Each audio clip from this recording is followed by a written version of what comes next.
So you've been on the road. How is it out there for you? I love being on the road. I do. I love it. You know, we're having a great time. Do all the cholos in El Paso say hello to me? Well, in El Paso, okay, let me tell you what happens. When, you know, we're on tour with Ozzy, right? And in between Ozzy shows, we do our own shows. And so in El Paso, we're doing a headlining show, and I go after the gig, and I sign autographs. And so I'm signing all the autographs, and they're like, hey, tell George you said hi. How's George? George is all right. How are you and George? I was like, wow. Hey, so everybody in El Paso. Yeah, right? Oh, cool. All right, so.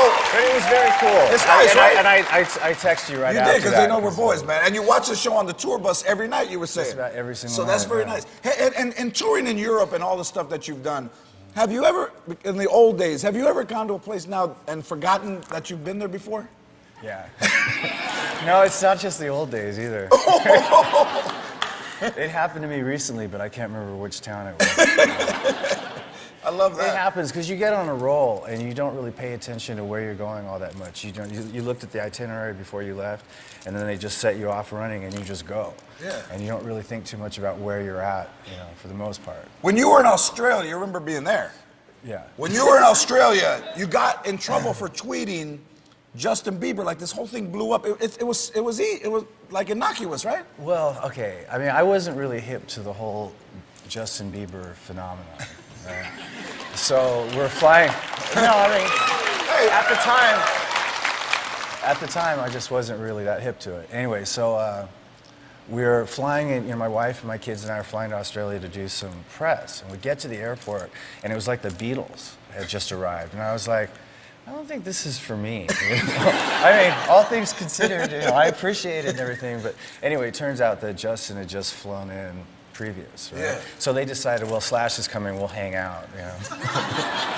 Anyway, and so we went to the hotel and we unpacked, and then we went to this carnival place, and all of a sudden I get this tweet from Justin Bieber saying, you know, we'd like to go to dinner.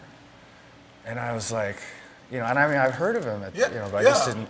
And then within 15 minutes, like 200,000 kids started tweeting me.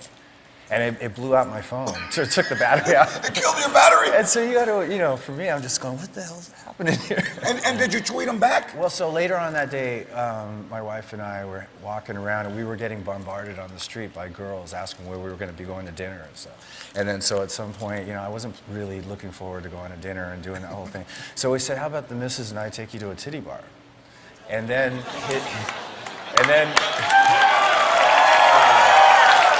they serve food there?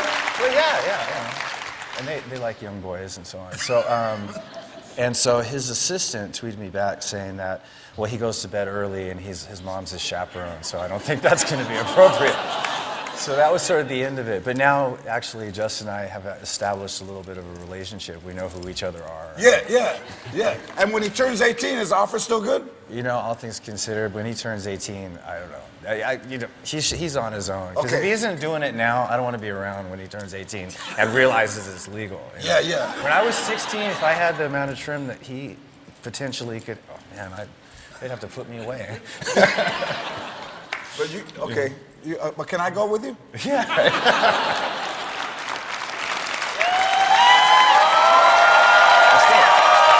So I love this. I read that you're starting your own production company to do movies. I am starting my own production. It's a horror movie company. How good is that? Yeah. What's your favorite horror film? Well, there's a lot of them. I think probably my all-time favorite is somewhere between The Exorcist and The Omen. Because those are like heavy. And that's what kind of movies If I bring you a script, will you do a movie about the chupacabra? Yeah, it's got to be a good script. All right, it's got to be a good script. And you're going to perform later. What are you going to perform? Well, after a lot of deliberation, we ended up with Brown Sugar by the Stones. Brown Sugar by the Rolling Stones.